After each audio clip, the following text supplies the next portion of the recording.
1.5 ਸਾਲ ਦੀ ਉਮਰ 'ਚ ਹੀ ਮੈਨੂੰ ਪੋਲੀਓ ਦੀ ਬਿਮਾਰੀ ਨੇ ਅਟੈਕ ਕੀਤਾ ਸੀ ਅਤੇ ਉਦੋਂ ਹੀ ਮਤਲਬ ਕਿ ਤੁਰਨਾ ਹੀ ਸਿੱਖਿਆ ਸੀ। ਅਤੇ ਉਸ ਤੋਂ ਬਾਅਦ ਫਿਰ ਕਾਫੀ ਮੁਸ਼ਕਿਲ ਰਹੀ, ਪਰ ਇਹ ਸੀ ਕਿ ਮੈਂ ਤੁਰ ਲੈਂਦਾ ਸੀ, ਲੰਗੜਾ ਕੇ ਤੁਰ ਲੈਂਦਾ ਹੁੰਦਾ ਸੀ। ਮੈਂ 8ਵੀਂ ਜਮਾਤ ਤੱਕ ਤਾਂ ਬਿਲਕੁਲ ਠੀਕ ਠਾਕ ਰਿਹਾ, ਤੁਰ ਕੇ ਹੀ ਜਾਂਦਾ ਰਿਹਾ, ਤੁਰ ਕੇ ਹੀ ਸਾਰੇ ਕੰਮਕਾਰ ਵੀ ਆਪੇ ਹੀ ਕਰ ਲੈਂਦਾ ਸੀ। ਉਦੋਂ ਤੱਕ ਤਾਂ ਕੋਈ ਪ੍ਰੋਬਲਮ ਨਹੀਂ ਸੀ, ਪਰ 8ਵੀਂ ਕਲਾਸ ਵਿੱਚ ਪੜ੍ਹਦੇ ਪੜ੍ਹਦੇ ਫਿਰ ਮੇਰਾ ਇੱਕ ਐਕਸੀਡੈਂਟ ਹੋਇਆ ਛੋਟਾ ਜਿਹਾ। ਉਸੇ ਲੱਤ 'ਤੇ ਜ਼ਿਆਦਾ ਚੋਟ ਲੱਗ ਗਈ ਜਿਹਦੇ ਸਹਾਰੇ ਮੈਂ ਚੱਲਦਾ ਸੀ। ਸੋ ਉਸ ਤੋਂ ਬਾਅਦ ਫਿਰ ਮੈਂ ਜਦੋਂ ਖੜ੍ਹਾ ਹੋਣ ਦੀ ਕੋਸ਼ਿਸ਼ ਕੀਤੀ, ਮੇਰੇ ਕੋਲ ਖੜ੍ਹਾ ਨਹੀਂ ਹੋਇਆ ਗਿਆ ਬਿਲਕੁਲ ਹੀ। ਗੀਤ ਤੋਂ ਲਿਖਦੇ ਲਿਖਦੇ ਫਿਰ ਹੋਰ ਚੀਜ਼ਾਂ ਵੀ ਲਿਖਣੀਆਂ ਸ਼ੁਰੂ ਕੀਤੀਆਂ, ਜਿਵੇਂ ਲੇਖ, ਕਹਾਣੀਆਂ, ਕਵਿਤਾਵਾਂ। ਔਰ ਪਹਿਲੀ ਵਾਰ ਫਿਰ ਜਦੋਂ ਮੇਰਾ ਲੇਖ ਛਪਿਆ ਅਖਬਾਰ ਦੇ ਵਿੱਚ ਤਾਂ ਉਸ ਚੀਜ਼ ਨੂੰ ਬਹੁਤ ਹੀ ਪਸੰਦ ਕੀਤਾ ਗਿਆ। ਗੈਂਗ ਦਾ ਮੈਂ ਆਪਣੇ ਲੀਡਰ ਨਹੀਂ, ਰੱਖਦਾ ਕੋਲ ਮੈਂ ਫੁੱਲ ਅਸਲਾ, ਹਿੱਕ ਦੇ ਜ਼ੋਰ ਨਾਲ ਹੱਲ ਕਰਦਾ ਨਹੀਂ ਹਰ ਇੱਕ ਮਸਲਾ। ਮਹਾਰਾਣੀ ਮਾਂ ਤੁਸੀਂ ਇਸ ਬੁੱਕ ਨੂੰ ਨਾਮ ਦਿੱਤਾ ਆ, ਇਸ ਬੁੱਕ ਦੇ ਵਿੱਚ ਕੀ ਕੀ ਹੈਗਾ? ਹਾਂਜੀ ਜੀ, ਇਹ ਜਿਵੇਂ ਇਹਦਾ ਟਾਈਟਲ ਆ ਮਹਾਰਾਣੀ ਮਾਂ, ਅਤੇ ਇਹਦੇ ਵਿੱਚ ਇੱਕ ਮਹਾਰਾਣੀ ਮਾਂ ਸਟੋਰੀ ਆ। ਔਰ ਟੋਟਲ ਇਹਦੇ ਵਿੱਚ 18 ਕਹਾਣੀਆਂ ਹੈ, ਹਰ ਵਿਸ਼ੇ 'ਤੇ ਕਹਾਣੀਆਂ, ਸਮਾਜਿਕ ਕੁਰੀਤੀਆਂ 'ਤੇ ਕਹਾਣੀਆਂ ਹੈ। ਇਹ ਚਾਹੁੰਦਾ ਸੀ ਕਿ ਮੈਂ ਆਪਣੇ ਮਾਤਾ ਪਿਤਾ ਲਈ ਕੁਛ ਕਰਕੇ ਜਾਵਾਂ। ਬੇਸ਼ੱਕ ਮੈਂ ਕਮਾਈ ਨਹੀਂ ਕਰ ਸਕਦਾ, ਪਰ ਇਹਨੇ ਸਾਨੂੰ ਮਹਾਰਾਣੀ ਮਾਂ ਦੇ ਰੂਪ ਵਿੱਚ ਬੜਾ ਵੱਡਾ ਗਿਫਟ ਦਿੱਤਾ। ਸਤਿ ਸ਼੍ਰੀ ਅਕਾਲ, ਹਮਦਰਦ ਟੀਵੀ ਦੇਖ ਰਹੇ ਹੋ ਤੁਸੀਂ। ਅਕਸਰ ਅਸੀਂ ਘਰਾਂ ਦੇ ਵਿੱਚ, ਸਮਾਜ ਦੇ ਵਿੱਚ ਗੱਲਾਂ ਕਰਦੇ ਹਾਂ ਕਿ ਜੋ ਇੱਕ ਬੱਚੇ ਦੇ ਲਈ ਇੱਕ ਮਾਂ ਕਰਦੀ ਹੈ ਉਹ ਬਾਪ ਵੀ ਨਹੀਂ ਕਰ ਸਕਦਾ। ਸੋ ਬੜੀਆਂ ਐਗਜ਼ਾਮਪਲਾਂ ਦਿੱਤੀਆਂ ਜਾਂਦੀਆਂ ਨੇ ਕਿ 7 ਜਨਮ ਲੈ ਕੇ ਵੀ ਅਸੀਂ ਆਪਣੇ ਮਾਂ ਦਾ ਕਰਜ਼ਾ ਨਹੀਂ ਉਤਾਰ ਸਕਦੇ। ਬਿਲਕੁਲ ਇਸ ਤਰ੍ਹਾਂ ਦੀ ਇੱਕ ਐਗਜ਼ਾਮਪਲ ਅੰਮ੍ਰਿਤਸਰ ਦੇ ਵਿੱਚ ਨਜ਼ਰ ਆਈ ਹੈ। ਸੋ ਅਸੀਂ ਅੱਜ ਉਸ ਘਰ ਦੇ ਵਿੱਚ ਪਹੁੰਚੇ ਹੋਏ ਹਾਂ ਜੋ ਲੜਕੇ ਨਾਲ ਤੁਹਾਡੀ ਮੁਲਾਕਾਤ ਕਰਵਾਉਣ ਜਾ ਰਹੇ ਹਾਂ। ਛੋਟੀ ਉਮਰ, ਕਰੀਬ 1.5 ਸਾਲ ਦੀ ਉਮਰ ਦੇ ਵਿੱਚ ਹੀ ਪੋਲੀਓ ਦਾ ਰੋਗ ਹੋ ਜਾਂਦਾ ਆ ਔਰ ਉਹਨਾਂ ਨੂੰ ਚੱਲਣਾ ਵੀ ਮੁਸ਼ਕਿਲ ਹੋ ਜਾਂਦਾ ਹੈ ਔਰ ਉਹਨਾਂ ਦੇ ਮਾਤਾ ਜੀ ਦੁਆਰਾ ਹੀ ਉਹਨਾਂ ਦਾ ਅੱਜ ਤੱਕ ਪਾਲਣ ਪੋਸ਼ਣ ਕੀਤਾ ਜਾ ਰਿਹਾ। ਸੋ ਮੈਂ ਆਪਣੇ ਕੈਮਰਾਮੈਨ ਨੂੰ ਕਹਾਂਗਾ ਕਿ ਉਹ ਜੋ ਲੜਕਾ ਹੈ ਉਸਨੇ ਇੱਕ ਬੁੱਕ ਵੀ ਜੋ ਆਪਣੇ ਦੁਆਰਾ ਜੋ ਲਿਖੀ ਹੈ ਉਸਨੇ ਹੁਣ ਲੋਕਾਂ ਦੇ ਵਿੱਚ ਡਿਸਟ੍ਰੀਬਿਊਟ ਕਰਨਾ ਸ਼ੁਰੂ ਕੀਤਾ ਹੈ। ਸੋ ਤੁਸੀਂ ਆ ਦੇਖ ਰਹੇ ਹੋ ਜੋ ਰਾਜਾ ਹੰਸਪਾਲ ਜੀ ਨੇ ਉਹਨਾਂ ਵੱਲੋਂ ਇੱਕ ਇਹ ਜੋ ਬੁੱਕ ਹੈ ਰਿਲੀਜ਼ ਕੀਤੀ ਗਈ ਹੈ ਔਰ ਲੋਕਾਂ ਦੁਆਰਾ ਬਹੁਤ ਪਸੰਦ ਕੀਤੀ ਜਾ ਰਹੀ ਹੈ। ਸੋ ਲੰਬੀ ਗੱਲਬਾਤ ਕਰਦੇ ਹਾਂ ਔਰ ਜਾਣਦੇ ਹਾਂ। ਹਾਂਜੀ ਰਾਜਾ ਜੀ, ਕੀ ਕਹਿਣਾ ਚਾਹੁੰਦੇ ਹੋ? ਛੋਟੀ ਉਮਰ ਦੇ ਵਿੱਚ ਐਡੀ ਵੱਡੀ ਮੁਸ਼ਕਿਲ ਆ ਗਈ ਔਰ ਕੀ ਮੁਸ਼ਕਿਲਾਂ ਦਾ ਸਾਹਮਣਾ ਕਰਨਾ ਪਿਆ ਤੁਹਾਨੂੰ? ਹਾਂਜੀ, ਛੋਟੀ ਉਮਰ 'ਚ ਜਿਵੇਂ ਮੈਂ ਥੋੜ੍ਹਾ ਵੱਡਾ ਆ ਅਤੇ ਪੇਰੈਂਟਸ ਨੇ ਦੱਸਿਆ ਕਿ 1.5 ਸਾਲ ਦੀ ਉਮਰ 'ਚ ਹੀ ਮੈਨੂੰ ਪੋਲੀਓ ਦੀ ਬਿਮਾਰੀ ਨੇ ਅਟੈਕ ਕੀਤਾ ਸੀ ਅਤੇ ਉਦੋਂ ਹੀ ਮਤਲਬ ਕਿ ਤੁਰਨਾ ਹੀ ਸਿੱਖਿਆ ਸੀ। ਅਤੇ ਉਸ ਤੋਂ ਬਾਅਦ ਫਿਰ ਕਾਫੀ ਮੁਸ਼ਕਿਲ ਰਹੀ, ਪਰ ਇਹ ਸੀ ਕਿ ਮੈਂ ਤੁਰ ਲੈਂਦਾ ਸੀ, ਲੰਗੜਾ ਕੇ ਤੁਰ ਲੈਂਦਾ ਹੁੰਦਾ ਸੀ।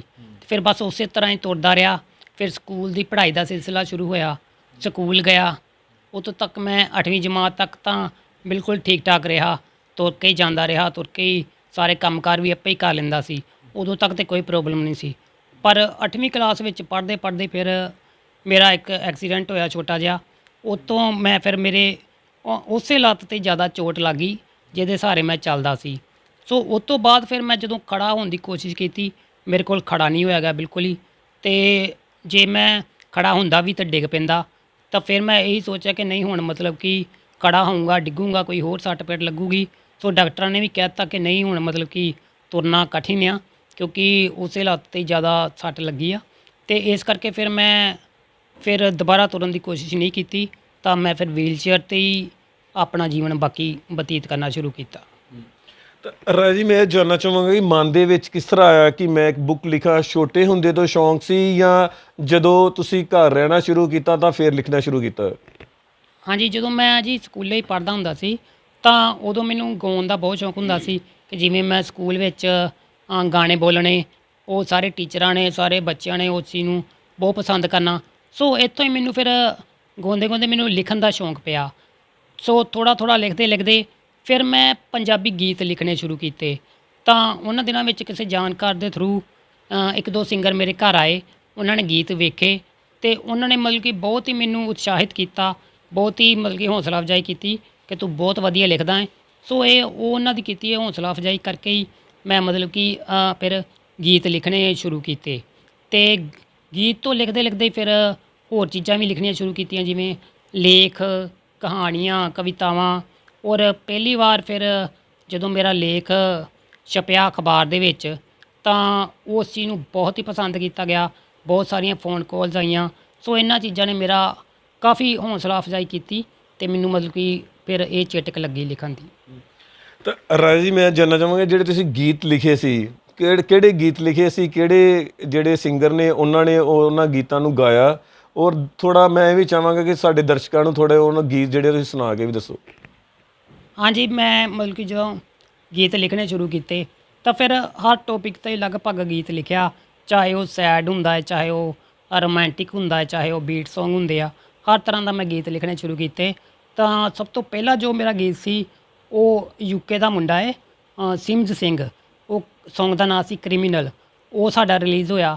ਉਸ ਤੋਂ ਬਾਅਦ ਇੱਕ ਸੌਂਗ ਹੋਰ ਕੀਤਾ ਆਪਾਂ, ਉਹ ਇੱਥੇ ਲੋਕਲ ਹੀ ਮੁੰਡਾ ਸੀ ਰਣਜੀਤ ਜੋਹਲ, ਉਹਦੇ ਨਾਲ ਮੈਂ ਉਹ ਗੀਤ ਕੀਤਾ ਅਤੇ ਉਸ ਗੀਤ ਨੂੰ ਮੈਂ ਲਿਰਿਕਸ ਆਪ ਲਿਖ ਕੇ, ਉਹਦੀ ਕੰਪੋਜੀਸ਼ਨ ਆਪ ਕੀਤੀ, ਉਹਦੀ ਵੀਡੀਓ ਸਕ੍ਰਿਪਟ ਆਪ ਕੀਤੀ।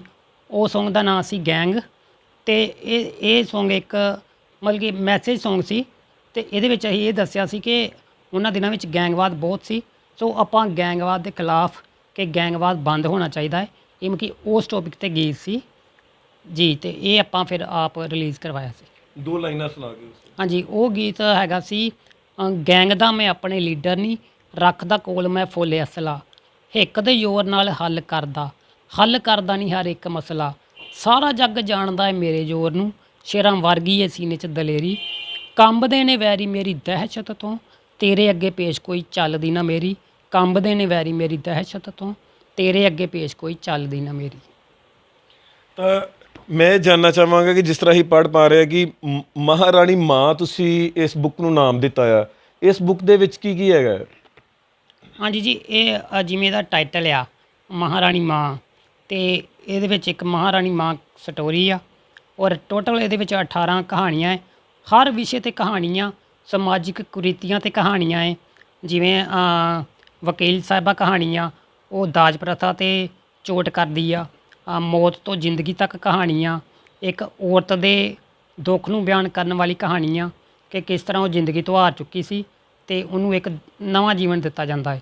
ਅਤੇ ਇੱਕ ਕਹਾਣੀ ਹੈ ਚਾਚੀ ਨਸੀਬੋ, ਉਹਦੇ ਵਿੱਚ ਦੱਸਿਆ ਗਿਆ ਕਿ ਜਿਵੇਂ ਅੱਜ ਕੱਲ੍ਹ ਬਿਰਧ ਆਸ਼ਰਮਾਂ ਵਿੱਚ ਮਾਂ ਪਿਓ ਨੂੰ ਸੁੱਟ ਦਿੱਤਾ ਜਾਂਦਾ ਹੈ ਉਹਨਾਂ ਦੇ ਬਜ਼ੁਰਗੀ ਸਮੇਂ ਵਿੱਚ, ਤਾਂ ਇੱਕ ਕੁੱਤਿਆਂ ਦਾ ਕਲਹਿਣਪੁਣਾ ਕਿ ਜਾਨਵਰਾਂ ਦੇ ਪ੍ਰਤੀ ਸਨੇਹ, ਲੋਕਾਂ 'ਚ ਜਾਗਰੂਕਤਾ ਪੈਦਾ ਕਰਨ ਵਾਸਤੇ। ਸੋ ਇਹ ਸਾਰੇ ਟਾਈਟਲ ਨੇ ਇੱਕ ਤੇਜ਼ਾਬੀ ਹਮਲਾ ਹੈ ਕਿ ਕਿਸ ਤਰ੍ਹਾਂ ਅੱਜ ਕੱਲ੍ਹ ਪਿਆਰ ਦੇ ਨਾਂ 'ਤੇ ਕੁੜੀਆਂ ਦੇ ਤੇਜ਼ਾਬ ਪਾ ਦਿੱਤੀ ਜਾਂਦੀ ਆ। ਸੋ ਇਹ ਸਾਰੇ ਵਿਸ਼ੇ ਆਪਾਂ ਇਸ ਬੁੱਕ ਵਿੱਚ ਚੁਣੇ ਆ ਅਤੇ ਬਹੁਤ ਹੀ ਵਧੀਆ ਸਟੋਰੀਆਂ ਤਿਆਰ ਕੀਤੀਆਂ। ਤਾਂ ਮੈਂ ਰਾਜਾ ਜੀ ਇਹ ਜਾਣਨਾ ਚਾਹਾਂਗਾ ਕਿੰਨਾ ਸਮਾਂ ਲੱਗ ਗਿਆ ਹੈ ਇਸ ਬੁੱਕ ਨੂੰ ਲਿਖਣ ਦੇ ਵਿੱਚ? ਤਾਂ ਤੁਸੀਂ ਕਿਸੇ ਹੈਲਪ ਵੀ ਲਈ ਕਿਸੇ ਕੋਲੋਂ ਇਸ ਬੁੱਕ ਨੂੰ ਲਿਖਣ ਲਈ? ਹਾਂਜੀ ਬਿਲਕੁਲ ਜੀ, ਸਭ ਤੋਂ ਪਹਿਲਾਂ ਜੇ ਤੁਸੀਂ ਸਮੇਂ ਦੀ ਗੱਲ ਕੀਤੀ ਹੈ ਤਾਂ ਇਸ ਬੁੱਕ ਦੀ ਪਲੈਨਿੰਗ ਆਪਾਂ ਤਕਰੀਬਨ 1.5 ਸਾਲ ਪਹਿਲਾਂ ਹੀ ਸ਼ੁਰੂ ਕੀਤੀ ਸੀ, ਕਿਉਂਕਿ ਮੇਰੇ ਵਾਸਤੇ ਲਗਾਤਾਰ ਕਾਪੀ ਪੈਨ ਨਾਲ ਲਿਖਣਾ ਤਾਂ ਬਹੁਤ ਔਖਾ ਸੀ। ਸੋ ਮੈਂ ਮੋਬਾਈਲ ਦੇ ਵਿੱਚ ਟਾਈਪ ਕਰ ਕਰਕੇ, ਔਰ ਟਾਈਪ ਵੀ ਲਗਾਤਾਰ ਨਹੀਂ ਸੀ ਕੀਤਾ ਜਾਂਦਾ ਹੁੰਦਾ ਕਿਉਂਕਿ ਸਰੀਰਕ ਹਾਲਤ ਬਹੁਤ ਕਮਜ਼ੋਰ ਸੀ ਅਤੇ ਥੋੜ੍ਹਾ ਲਿਖਣਾ ਅਤੇ ਥੱਕ ਜਾਣਾ, ਫਿਰ ਮਤਲਬ ਕਿ ਟਾਈਪ ਕਰਨਾ ਅਤੇ ਥੱਕ ਜਾਣਾ। ਸੋ ਇਸ ਤਰ੍ਹਾਂ ਕਰਕੇ ਇੱਕ ਇੱਕ ਕਹਾਣੀ ਕਰਕੇ ਸਾਰੀਆਂ ਕਹਾਣੀਆਂ ਤਿਆਰ ਕਰਦੇ ਕਰਦੇ 7 8 9 ਮਹੀਨੇ ਲੱਗ ਗਏ।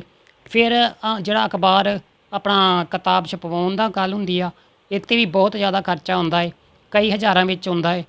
ਪਰ ਮੈਂ ਚਲੋ ਕਿਸਮਤ ਵਾਲਾ ਸੀ ਕਿ ਇੱਕ USA ਤੋਂ ਭਾਜੀ ਨੇ, ਅਮਨਦੀਪ ਸਿੰਘ ਮੁਲਤਾਨੀ, ਉਹਨਾਂ ਨੇ ਬਹੁਤ ਵੱਡਾ ਯੋਗਦਾਨ ਪਾਇਆ ਇਸ ਬੁੱਕ ਦੇ ਖਰਚੇ ਵਿੱਚ, ਅਤੇ ਉਹਨਾਂ ਦੀ ਬਦੌਲਤ ਔਰ ਇੱਕ ਮੇਰੇ ਭਾਜੀ ਇਕਬਾਲ ਸਿੰਘ ਪੱਟੀ ਜੋ ਕਿ ਆਪ ਵੀ ਬਹੁਤ ਹੀ ਵਧੀਆ ਲੇਖਕ ਨੇ, ਉਹਨਾਂ ਨੇ ਬਹੁਤ ਮਿਹਨਤ ਕੀਤੀ ਸਾਰਾ, ਕਿਉਂਕਿ ਮੋਬਾਈਲ ਵਿੱਚ ਟਾਈਪ ਕਰਨਾ, ਫਿਰ ਕੰਪਿਊਟਰ 'ਚ ਟਾਈਪ ਕਰਨਾ, ਉੱਥੇ ਕੋਡ ਚੇਂਜ ਹੁੰਦੇ ਆ, ਫੌਂਟ ਚੇਂਜ ਹੁੰਦੇ ਆ।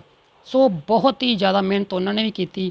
ਸੋ ਉਹਨਾਂ ਦੋਵਾਂ ਦੀ ਮਿਹਨਤ ਸਦਕਾ ਹੀ ਅੱਜ ਇਹ ਮਹਾਰਾਣੀ ਬੁੱਕ ਦਾ ਜੋ ਸੁਪਨਾ ਅਸੀਂ ਵੇਖਿਆ ਸੀ 1.5 ਸਾਲ ਪਹਿਲਾਂ, ਉਹ ਸਾਕਾਰ ਹੋ ਪਾਇਆ ਜੀ।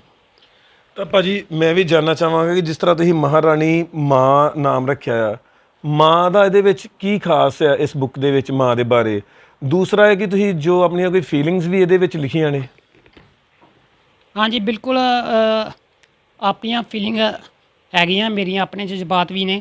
ਜੋ ਜੇ ਗੱਲ ਕਰੀਏ ਮੇਨ ਟਾਈਟਲ ਮਹਾਰਾਣੀ ਮਾਂ ਕਹਾਣੀ ਦੀ, ਤਾਂ ਉਹ ਇਹੀ ਆ ਕਹਾਣੀ ਜੀ ਕਿ ਜਿਵੇਂ ਕੋਈ ਧੀ ਆ, ਜਿਵੇਂ ਕੋਈ ਪੁੱਤ ਆ, ਜਿਵੇਂ ਕੋਈ ਬੱਚਾ ਆ, ਆਪਣੇ ਪੇਰੈਂਟਸ ਲਈ, ਆਪਣੇ ਮਾਂ ਲਈ, ਆਪਣੇ ਪਿਓ ਲਈ, ਪਰਿਵਾਰ ਲਈ ਬਹੁਤ ਕੁਝ ਕਰਨਾ ਚਾਹੁੰਦਾ ਹੈ ਅਤੇ ਉਹ ਅਕਸਰ ਸੁਪਨੇ ਵੇਖਦਾ ਹੈ ਕਿ ਮੈਂ ਬਹੁਤ ਕੁਝ ਕਰੂੰਗਾ, ਆਪਣੇ ਮਾਂ ਪਿਓ ਨੂੰ ਹਰ ਖੁਸ਼ੀ ਦਊਂਗਾ। ਪਰ ਕਿਸੇ ਨਾ ਕਿਸੇ ਵਜ੍ਹਾ ਕਰਕੇ, ਜਿਵੇਂ ਕੋਈ ਮਜਬੂਰੀ ਕਰਕੇ ਜਾਂ ਕਿਸੇ ਮਾੜੇ ਹਾਲਾਤਾਂ ਕਰਕੇ ਜਾਂ ਸਰੀਰਕ ਹਾਲਤ ਨਾ ਹੋਣ ਕਰਕੇ ਉਹ ਸਭ ਨਹੀਂ ਕਰ ਪਾਉਂਦਾ। ਤਾਂ ਉਹ ਫਿਰ ਆਪਣਾ ਉਹ ਸਾਰਾ ਉਹਨੇ ਦੁੱਖ ਬਿਆਨ ਇਸ ਕਹਾਣੀ ਵਿੱਚ ਕੀਤਾ ਹੈ, ਮਹਾਰਾਣੀ ਮਾਂ ਵਿੱਚ, ਕਿ ਉਹ ਆਪਣੇ ਮਾਪਿਆਂ ਬਾਰੇ ਕੀ ਕਰਨਾ ਚਾਹੁੰਦਾ ਸੀ ਅਤੇ ਉਹ ਮਤਲਬ ਕਿ ਕਰ ਨਹੀਂ ਪਾਇਆ। ਅਤੇ ਜਿਸ ਉਮਰ ਵਿੱਚ ਬੱਚਿਆਂ ਦਾ ਫਰਜ਼ ਹੁੰਦਾ ਹੈ ਕਿ ਮਾਂ ਪਿਓ ਦੀ ਸੇਵਾ ਕਰਨੀ ਆ, ਉਸ ਉਮਰ ਵਿੱਚ ਜਦੋਂ ਮਾਂ ਪਿਓ ਨੂੰ ਕਰਨੀ ਪੈਂਦੀ ਆ, ਤਾਂ ਉਹ ਫਿਰ ਜੋ ਵੀ ਸਾਰਾ ਦਰਦ ਆ ਉਸ ਇਸ ਕਹਾਣੀ ਵਿੱਚ ਬਿਆਨ ਕੀਤਾ ਗਿਆ ਜੀ। ਤਾਂ ਭਾਜੀ ਕਿਸ ਤਰ੍ਹਾਂ ਰਿਸਪੌਂਸ ਮਿਲਿਆ ਤੁਹਾਨੂੰ ਇਹ ਬੁੱਕ ਤੋਂ ਬਾਅਦ? ਬਿਲਕੁਲ ਜੀ, ਬਹੁਤ ਆਪਾਂ ਜੇ ਸੋਚਿਆ ਨਹੀਂ ਸੀ, ਪਰ ਵਾਹਿਗੁਰੂ ਜੀ ਦੀ ਕਿਰਪਾ ਹੋਈ ਆ। ਬਹੁਤ ਵਧੀਆ ਰਿਸਪੌਂਸ ਆ ਰਿਹਾ ਵਾ ਮਾਰਕੀਟ 'ਚ। ਪੂਰਾ ਮਤਲਬ ਕਿ ਤਹਿਲਕਾ ਮਚਾਇਆ ਹੋਇਆ ਬੁੱਕ ਨੇ, ਸਭ ਜਗ੍ਹਾ। ਜਿਸ ਨੇ ਵੀ ਪੜ੍ਹੀ, ਹਾਲੀ ਜਿਵੇਂ ਕੱਲ੍ਹ ਹੀ ਇੱਕ ਸਾਡੇ ਮੁਹੱਲੇ 'ਚੋਂ ਇੱਕ ਲੇਡੀਜ਼ ਸਾਡੇ ਆਂਟੀ ਘਰ ਆਏ, ਤਾਂ ਉਹਨਾਂ ਨੇ ਦੱਸਿਆ ਕਿ ਜਦੋਂ ਮੈਂ ਇਹ ਕਹਾਣੀਆਂ ਪੜ੍ਹੀਆਂ ਤਾਂ ਮੈਂ ਭਾਵੁਕ ਹੋ ਗਈ, ਮੇਰੀਆਂ ਅੱਖਾਂ ਵਿੱਚੋਂ ਹੰਝੂ ਵਹਿ ਤੁਰੇ। ਤਾਂ ਸੋ ਉਦੋਂ ਬਹੁਤ ਖੁਸ਼ੀ ਹੋਈ ਮਨ ਨੂੰ ਕਿ ਠੀਕ ਹੈ, ਜੇ ਆਪਾਂ ਜੋ ਮੈਂ ਕਰਨਾ ਚਾਹੁੰਦਾ ਸੀ, ਜਿਵੇਂ ਮੈਂ ਆਪਣੇ ਜਜ਼ਬਾਤ ਲਿਖੇ ਆ, ਅਤੇ ਉਹ ਕਿਸੇ ਦੇ ਦਿਲ ਨੂੰ ਛੂਹ ਰਹੇ ਆ, ਲੋਕਾਂ ਦੀਆਂ ਅੱਖਾਂ 'ਚੋਂ ਭਾਵੁਕ ਕਰ ਰਹੇ ਆ। ਸੋ ਕਾਫੀ ਫਿਰ ਇਹ ਜਾਣ ਕੇ ਖੁਸ਼ੀ ਹੋਈ ਅਤੇ ਬਹੁਤ ਵਧੀਆ ਰਿਸਪੌਂਸ ਆ ਰਿਹਾ ਜੀ। ਅੱਛਾ ਭਾਜੀ, ਮੈਂ ਜਾਣਨਾ ਚਾਹਾਂਗਾ ਕਿ ਕਿੰਨੀ ਕੁ ਮੁਸ਼ਕਿਲ ਹੁੰਦੀ ਹੈ, ਕਿਉਂਕਿ ਤੁਹਾਡਾ 80% ਕਹਿੰਦੇ ਆ ਕਿ ਜਿਹੜਾ ਬੋਡੀ ਵਰਕ ਨਹੀਂ ਕਰਦੀ, ਕੰਮ ਨਹੀਂ ਕਰਦੀ, ਤਾਂ ਫਿਰ ਕਿਸ ਤਰ੍ਹਾਂ ਤੁਸੀਂ ਉੱਠਦੇ ਹੋ, ਕਿਸ ਤਰ੍ਹਾਂ ਬੈਠਦੇ ਹੋ, ਕੱਪੜੇ ਕਿਸ ਤਰ੍ਹਾਂ ਚੇਂਜ ਕਰਦੇ ਹੋ, ਖਾਂਦੇ ਪੀਂਦੇ ਕਿਸ ਤਰ੍ਹਾਂ, ਨਹਾਉਂਦੇ ਕਿਸ ਤਰ੍ਹਾਂ ਹੋ? ਹਾਂਜੀ ਜੀ, ਬਹੁਤ ਜਿਵੇਂ 80% ਸਰੀਰ ਦਾ ਕੰਮ ਨਾ ਕਰਨਾ ਬਹੁਤ ਹੀ ਜ਼ਿਆਦਾ ਮੁਸ਼ਕਲ ਹੁੰਦੀ ਆ। ਮੇਰੇ ਕੋਲ ਇੱਥੋਂ ਤੱਕ ਕਿ ਆਪਣਾ ਪਾਸਾ ਵੀ ਪਲਟ ਰਿਹਾ ਨਹੀਂ ਜਾਂਦਾ ਆਪਣੇ ਆਪ, ਕਿ ਸਾਰਾ ਕੰਮ ਫਿਰ ਮਤਲਬ ਕਿ ਇਸ ਤਰ੍ਹਾਂ ਹੀ। ਮੇਰਾ ਇੱਕ ਛੋਟਾ ਬ੍ਰਦਰ ਜੋ ਕਿ ਇਸ ਤਰ੍ਹਾਂ ਹੀ ਮੇਰੇ ਨਾਲ ਹੀ ਹੁੰਦਾ ਹੈ ਔਰ ਘਰੇ ਹੀ ਰਹਿੰਦਾ ਮੇਰੀ ਦੇਖ ਰੇਖ ਕਰਨ ਵਿੱਚ। ਬਾਕੀ ਮੰਮੀ ਕਰਦੇ ਆ ਕੱਪੜੇ ਪਾਉਣਾ, ਫਿਰ ਮੈਨੂੰ ਉਠਾਉਣਾ, ਬਰੱਸ਼ ਵਗੈਰਾ ਕਰਵਾਉਣਾ, ਸਭ ਕੁਝ। ਉਸ ਤੋਂ ਬਾਅਦ ਫਿਰ ਬਿਠਾਉਂਦੇ ਆ, ਫਿਰ ਮੈਂ ਰੋਟੀ ਪਾਣੀ ਖਾਂਦਾ ਹੈ, ਅਤੇ ਫਿਰ ਇਸ ਤਰ੍ਹਾਂ ਮਤਲਬ ਕਿ ਸਾਰਾ ਕੰਮ ਹੁਣ ਹਾਲੀ ਇਹਨਾਂ ਨੂੰ ਫਿਲਹਾਲ ਕਰਨਾ ਪੈਂਦਾ ਹੈ। ਤਾਂ ਇਹੀ ਮਤਲਬ ਕਿ ਸਰੀਰ ਨਾਲ ਬਹੁਤ ਜ਼ਿਆਦਾ ਮੁਸ਼ਕਲਾਂ ਵਾ, ਅਤੇ ਪਰ ਫੇਸ ਕਰਨੀਆਂ ਪੈਂਦੀਆਂ ਮੁਸ਼ਕਲਾਂ, ਕਿਉਂਕਿ ਹੋਰ ਕੋਈ ਆਪਸ਼ਨ ਨਹੀਂ ਹੈਗੀ। ਸੋ ਉਹਨਾਂ ਦੇ ਪਿਤਾ ਜੀ ਵੀ ਮੌਜੂਦ ਆ, ਗੱਲਬਾਤ ਕਰਦੇ। ਹਾਂਜੀ ਅੰਕਲ ਜੀ, ਕੀ ਕਹਿਣਾ ਚਾਹੁੰਦੇ ਹੋ ਬੇਟੇ ਨੂੰ ਲੈ ਕੇ? ਦੇਖੋ ਜੀ, ਬੇਟਾ ਸਾਡਾ 1.5 ਸਾਲ ਦਾ ਸੀ ਜਦੋਂ ਤੋਂ ਇਹਨੂੰ ਮਤਲਬ ਇਹ ਪੋਲੀਓ ਦਾ ਸ਼ਿਕਾਰ ਹੋ ਗਿਆ। ਫਿਰ ਆਸਤਾ ਆਸਤਾ ਡਾਕਟਰਾਂ ਨੂੰ ਵਿਖਾਲਦੇ ਰਹੇ, ਫਿਰ ਇਹ ਸਕੂਲ ਵੀ ਜਾਣ ਲੱਗ ਪਿਆ। ਸਕੂਲ 8ਵੀਂ ਤੱਕ ਪੜ੍ਹਿਆ ਵਾ, ਅਤੇ 8ਵੀਂ ਤੋਂ ਬਾਅਦ ਫਿਰ ਇਹਦੇ ਕੋਲ ਤੁਰਿਆ ਨਹੀਂ ਗਿਆ। ਫਿਰ ਇਹ ਮਤਲਬ ਬੈੱਡ ਦੇ ਉੱਤੇ ਆ ਗਿਆ। ਬਾਅਦ 'ਚ ਫਿਰ ਸਾਨੂੰ ਕਈਆਂ ਨੇ ਕਿਹਾ ਵੀ ਇਹਨੂੰ ਬਾਹਰ ਡਾਕਟਰ ਇੱਕ ਹੈਗਾ ਵਿਸ਼ਾਖਾਪਟਨਮ, ਉੱਥੇ ਲੈ ਜਾਓ। ਉੱਥੇ ਵੀ ਅਸੀਂ ਖੜਿਆ, ਉੱਥੇ ਖੜ੍ਹ ਕੇ ਇਲਾਜ ਕਰਾਇਆ। ਇਲਾਜ ਵੀ ਇਹਦਾ ਸਹੀ ਹੋ ਗਿਆ, ਪਰ ਫਿਰ ਇਹ ਰੀੜ੍ਹ ਦੀ ਹੱਡੀ ਜਿਹੜੀ ਸੀ ਉਹ ਬਹੁਤ ਬੈਂਡ ਖਾ ਗਈ ਸੀ। ਰੀੜ੍ਹ ਦੀ ਹੱਡੀ ਕਰਕੇ ਅਤੇ ਉਦੋਂ ਕੋਈ ਫਿਰ ਤੁਰਿਆ ਫਿਰਿਆ ਨਹੀਂ ਗਿਆ। ਉਦੋਂ ਬਾਅਦ ਫਿਰ ਬੈੱਡ 'ਤੇ ਰਿਹਾ ਜਾਂ ਵੀਲ ਚੇਅਰ 'ਤੇ ਰਿਹਾ ਵਾ। ਅਤੇ ਬਾਕੀ ਅਸੀਂ ਉਹਦੀ ਸੇਵਾ ਕਰਦੇ ਹਾਂ, ਅਤੇ ਉਹ ਵੀ ਵਿਚਾਰਾ ਬਹੁਤ ਦਿਮਾਗ ਉਹਦਾ ਤੇਜ਼ ਆ, ਪੜ੍ਹਾਈ 'ਚ ਵੀ ਤੇਜ਼ ਸੀ। ਉੱਦਾਂ ਵੀ ਉਹਨੇ ਸਾਨੂੰ ਕਦੀ ਮਜਬੂਰ ਨਹੀਂ ਕੀਤਾ ਵੀ ਕਦੀ ਕੋਈ ਆਹ ਚੀਜ਼ ਲੈ ਕੇ ਦਿਓ ਜਾਂ ਆਹ ਚੀਜ਼ ਲੈ ਕੇ ਦਿਓ। ਹਰ ਆਪਣੇ ਆਪ ਦੇ ਵਿੱਚੋਂ ਖੁਸ਼ ਰਹਿੰਦਾ ਅਤੇ ਦੂਜਿਆਂ ਨੂੰ ਵੀ ਖੁਸ਼ ਰੱਖਦਾ। ਸੋ ਮਾਤਾ ਜੀ ਨਾਲ ਗੱਲਬਾਤ ਕਰਦੇ ਹਾਂ ਜੀ। ਮਾਤਾ ਜੀ, ਕੀ ਕਹਿਣਾ ਚਾਹੁੰਦੇ ਹੋ? ਬੇਟੇ 'ਚ ਕਾਬਲੀਅਤ ਤਾਂ ਬੜੀ ਹੈ, ਪਰ ਪਰਮਾਤਮਾ ਨੇ ਐਡੀ ਵੱਡੀ ਮੁਸ਼ਕਿਲ ਲਿਆਤੀ। ਹਾਂਜੀ, ਕਾਬਲੀਅਤ ਤਾਂ ਬੜੀ ਹੈ ਮੇਰੇ ਬੇਟੇ 'ਚ। ਇਹ ਸ਼ੁਰੂ ਤੋਂ ਹੀ ਹੁਸ਼ਿਆਰ ਸੀ, ਸਕੂਲ ਵਿੱਚ ਵੀ ਹੁਸ਼ਿਆਰ ਸੀ। ਸਾਰੇ ਮੈਡਮਾਂ ਇਹਨੂੰ ਅਤੇ ਬੱਚੇ ਇਹਨਾਂ ਬੜਾ ਕਰਦੇ ਸੀ, ਮੋਹ ਕਰਦੇ ਸੀ, ਸਾਰੇ ਇਹਦੀ ਹੈਲਪ ਕਰਦੇ ਸੀ, ਜੋ ਵੀ ਇਹ ਕਹਿੰਦਾ ਸੀ ਉਹ ਕਰਦੇ ਸੀ ਬੱਚੇ। ਅਤੇ ਮੇਰਾ ਬੇਟਾ 8ਵੀਂ ਤੱਕ ਤੇ ਮਤਲਬ ਤੁਰਦਾ ਰਿਹਾ। ਉਸ ਤੋਂ ਬਾਅਦ ਵੀ ਇਹਨੇ ਹਿੰਮਤ ਨਹੀਂ ਹਾਰੀ। 10ਵੀਂ ਤੱਕ ਇਹਨੇ ਮਤਲਬ 10ਵੀਂ ਤੱਕ ਇਹਨੂੰ ਚੁੱਕ ਕੇ ਛੱਡਦੇ ਰਹੇ ਅਸੀਂ ਸਕੂਲ। ਇਮਤਿਹਾਨ ਵਿੱਚ ਵੀ ਅਸੀਂ ਚੁੱਕ ਕੇ ਇਹਨੂੰ ਖੜਦੇ ਰਹੇ, ਪਰ ਇਹਨੇ ਹਿੰਮਤ ਨਹੀਂ ਹਾਰੀ। 10 ਕਲਾਸਾਂ ਪਾਸ ਕਰਕੇ ਫਿਰ ਇਹਨੇ 12ਵੀਂ ਵੀ ਪਾਸ ਕੀਤੀ ਪ੍ਰਾਈਵੇਟ। ਅਤੇ ਉਸ ਤੋਂ ਉਦੋਂ ਇਹਨੂੰ ਲਗਨ ਸੀ, ਬਹੁਤ ਸ਼ੌਂਕ ਸੀ ਇਹਨੂੰ ਲਿਖਣ ਲਾਖਣ ਦਾ। ਆਰਟੀਕਲ ਲਿਖਦਾ ਹੁੰਦਾ ਸੀ, ਕਿਤਾਬਾਂ ਵਿੱਚ ਕਵਿਤਾਵਾਂ, ਗਾਣੇ, ਗੀਤ ਬਹੁਤ ਲਿਖਦਾ ਹੁੰਦਾ ਸੀ। ਗੀਤ ਬਹੁਤ ਇਹਨੂੰ ਪਸੰਦ ਸੀ ਲਿਖਣੇ, ਅਤੇ ਗੀਤ ਲਿਖਦੇ ਲਿਖਦੇ ਫਿਰ ਇਹਨੂੰ ਚੇਟਕ ਲੱਗੀ ਆਪਣੇ ਯਾਰਾਂ ਤੋਂ। ਇੱਕ ਇਹਦੇ ਦੋਸਤ ਹੈਗੇ ਨੇ ਇਕਬਾਲ ਸਿੰਘ ਪੱਟੀ, ਉਹਨਾਂ ਨੇ ਇਹਨੂੰ ਇਸ ਫੀਲਡ ਵਿੱਚ ਕੀਤਾ ਕਿ ਤੁਸੀਂ ਕੁਝ ਲਿਖੋ, ਕੁਛ ਸਮਾਜ ਨੂੰ ਤੁਸੀਂ ਕੁਛ ਜਿਹੜੇ ਸਮਾਜ ਵਿੱਚ ਇੰਨੀਆਂ ਕੁਰੀਤੀਆਂ ਹੈ ਉਹਨਾਂ ਬਾਰੇ ਕੁਛ ਲਿਖੋ, ਕਿਤਾਬ ਲਿਖੋ। ਆਪ ਵੀ ਬੜੇ ਵੱਡੇ ਲੇਖਕ ਨੇ ਤੇ ਉਹਨਾਂ ਨੇ ਫਿਰ ਇਹਨੂੰ ਹੌਲੀ ਹੌਲੀ ਚੇਟਕ ਪਾਈ, ਆਦਤ ਪਾਈ। ਫਿਰ ਇਹ ਸਾਰੇ ਗੱਲਾਂ ਬਾਤਾਂ ਕਰਦੇ ਰਹੇ ਦੋਵੇਂ ਵੀਰ ਆਪਸ ਵਿੱਚ ਦੋਸਤ। ਤੇ ਫਿਰ ਉਹਨਾਂ ਨੇ ਹੌਲੀ ਹੌਲੀ ਹੌਲੀ ਹੌਲੀ ਇੰਨੇ ਸਟੋਰੀਆਂ ਲਿਖਣੀਆਂ, ਕਹਾਣੀਆਂ ਲਿਖਣੀਆਂ ਸ਼ੁਰੂ ਕੀਤੀਆਂ। ਤੇ ਇੱਕ ਕਹਾਣੀ ਲਿਖਣ ਤੋਂ ਬਾਅਦ ਦੂਸਰੀ, ਦੂਸਰੀ ਤੋਂ ਬਾਅਦ ਤੀਸਰੀ, ਹੌਲੀ ਹੌਲੀ ਕਰਕੇ ਲਿਖਦਾ ਰਿਹਾ। ਬਹੁਤ ਦੇਰ ਤੱਕ 1.5 ਸਾਲ ਲੱਗ ਗਿਆ ਉਹਨੂੰ ਲਿਖਦਿਆਂ ਲਿਖਦਿਆਂ। ਫਿਰ ਇਹਦਾ ਸੁਪਨਾ ਸਾਕਾਰ ਹੋ ਗਿਆ। ਇਹ ਚਾਹੁੰਦਾ ਸੀ ਕਿ ਮੈਂ ਆਪਣੇ ਮਾਤਾ ਪਿਤਾ ਲਈ ਕੁਛ ਕਰਕੇ ਜਾਵਾਂ। ਬੇਸ਼ੱਕ ਮੈਂ ਕਮਾਈ ਨਹੀਂ ਕਰ ਸਕਦਾ, ਪਰ ਇਹਨੇ ਸਾਨੂੰ ਮਹਾਰਾਣੀ ਮਾਂ ਦੇ ਰੂਪ ਵਿੱਚ ਬੜਾ ਵੱਡਾ ਗਿਫਟ ਦਿੱਤਾ ਤੇ ਮੈਂ ਆਪਣੇ ਬੇਟੇ 'ਤੇ ਫਖਰ ਮਹਿਸੂਸ ਕਰਦੀ ਹਾਂ। ਤੇ ਸਦਾ ਇਹ ਚੜ੍ਹਦੀ ਕਲਾ ਵਿੱਚ ਰੱਖੇ ਰਹੇ ਤੇ ਅੱਗੇ ਤੋਂ ਵੀ ਪਾਠਕਾਂ ਦੀ ਝੋਲੀ ਵਿੱਚ ਇਹ ਕੁਝ ਚੰਗਾ ਪਾਵੇ ਲਿਖ ਕੇ। ਤਾਂ ਮਾਤਾ ਜੀ, ਜੇਕਰ ਬੇਟਾ ਠੀਕ ਹੁੰਦਾ ਹਨਾ, ਹੁਣ ਮੈਰਿਜ ਦੀ ਉਮਰ ਹੀ, ਤਾਂ ਉਸ ਚੀਜ਼ ਨੂੰ ਲੈ ਕੇ ਕਿੰਨਾ ਕੁ ਦੁੱਖ ਹੁੰਦਾ? ਦੁੱਖ ਤੇ ਬਹੁਤ ਹੁੰਦਾ ਹੈ, ਪਰ ਵਾਹਿਗੁਰੂ ਦੇ ਭਾਣੇ ਨੂੰ ਮੰਨਣਾ ਪੈਂਦਾ ਹੈ। ਇਸ ਲਈ ਵਾਹਿਗੁਰੂ ਦੇ ਭਾਣੇ ਨੂੰ ਮੰਨਦੀ ਹਾਂ ਮੈਂ। ਤੇ ਮੈਂ ਕਹਿੰਦੀ ਜਿਸ ਤਰ੍ਹਾਂ ਦੀ ਹਾਲਤ ਵਿੱਚ ਵੀ ਹੈਗਾ ਬੇਟਾ ਮੇਰਾ ਖੁਸ਼ ਰਹੇ। ਤੇ ਪਰਿਵਾਰ ਵਾਲੇ ਵੀ ਸਾਰੇ ਇਹਦਾ ਸਾਥ ਦਿੰਦੇ ਆ। ਤੇ ਮੈਂ ਇਸ ਬਾਰੇ ਸੋਚਿਆ ਨਹੀਂ, ਚਲੋ ਜਿਸ ਤਰ੍ਹਾਂ ਦੀ ਵੀ ਪ੍ਰਮਾਤਮਾ ਨੇ ਜ਼ਿੰਦਗੀ ਦਿੱਤੀ ਹੈ ਠੀਕ ਹੈ, ਵਾਹਿਗੁਰੂ ਨੇ ਜੋ ਦਿੱਤਾ ਠੀਕ ਹੈ। ਉਸੇ ਵਿੱਚ ਸਾਨੂੰ ਰਾਜ਼ੀ ਰਹਿਣਾ ਚਾਹੀਦਾ ਹੈ, ਪਰਮਾਤਮਾ ਦੀ ਰਜ਼ਾ ਨੂੰ ਮੰਨਣਾ ਚਾਹੀਦਾ। ਸੋ ਪਰਮਾਤਮਾ ਦੀ ਰਜ਼ਾ ਨੂੰ ਮੰਨਦੇ ਹੋਏ ਮੈਂ ਇਹਦੀ ਹੌਸਲਾ ਅਫਜ਼ਾਈ ਕਰਦੀ ਹਾਂ। ਤੇ ਇਹਦੀ ਮੈਂ ਕਹਿੰਦੀ ਇਹਦੀ ਮਿਹਨਤ ਨੂੰ ਫਲ ਪਵੇ ਤੇ ਇਹ ਸਦਾ ਖੁਸ਼ ਰਹੇ, ਆਪਣੀਆਂ ਖੁਸ਼ੀਆਂ ਵੰਡੇ ਦੂਸਰਿਆਂ ਵਿੱਚ ਵੀ, ਆਪਣੇ ਯਾਰਾਂ ਦੋਸਤਾਂ ਵਿੱਚ ਵੀ। ਕਿਉਂਕਿ ਰੋਣ ਵਾਲਿਆਂ ਨਾਲ ਕੋਈ ਰੋਂਦਾ ਨਹੀਂ, ਹੱਸਣ ਵਾਲਿਆਂ ਨਾਲ ਸਭ ਹੱਸਿਆ। ਤੇ ਮੈਂ ਕਹਿੰਦੀ ਹੱਸ ਹੱਸ ਕੇ ਜ਼ਿੰਦਗੀ ਬਤੀਤ ਹੋ ਜਾਏ ਤੇ ਬਹੁਤ ਚੰਗਾ।